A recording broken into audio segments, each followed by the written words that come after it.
name is Allison Vesterfelt, and I'm the author of a book called Packing Light. A few years ago, I quit my job, moved out of my apartment, and sold my things to go on a trip across the country. What I learned was that to get what I really wanted out of life, there were all kinds of things I'd have to give up. This is just my story, but I know everyone has a story of things they've had to give up in order to chase what really matters to them. Here are some of those stories.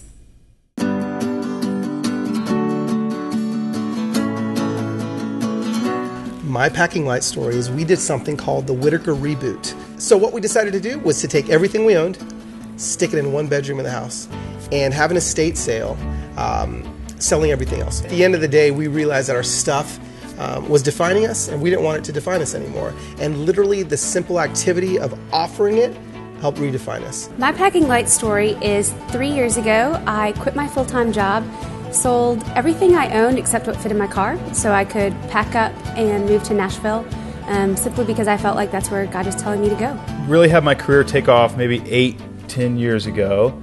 Was decently wise with my money, and then had this investment come across my way, put it all in there, supposedly a very safe investment. I felt confident about it, lost every penny, everything.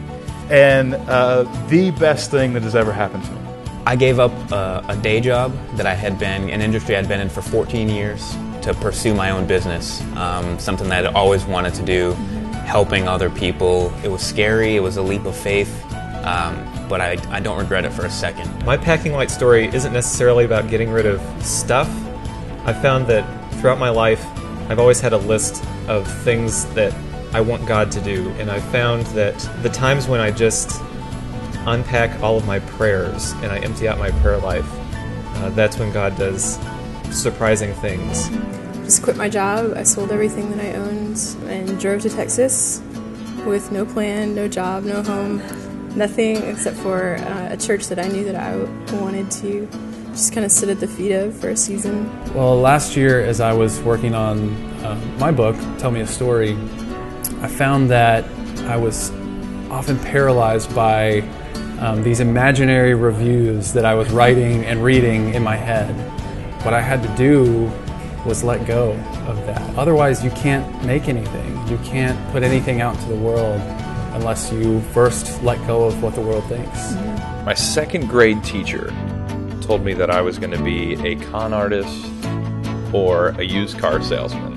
And I really had to look at all that and figure out a way to look past those lies. I'm a travel photographer and work a lot with nonprofits, and for several years I found myself on the road all the time. I would come back to my apartment after like 5 weeks, and I'd be there for like 2 days, and I'd have these 2 carry-on bags, and I'd walk into this apartment and I'm like, what is this place? Why do I have all this stuff?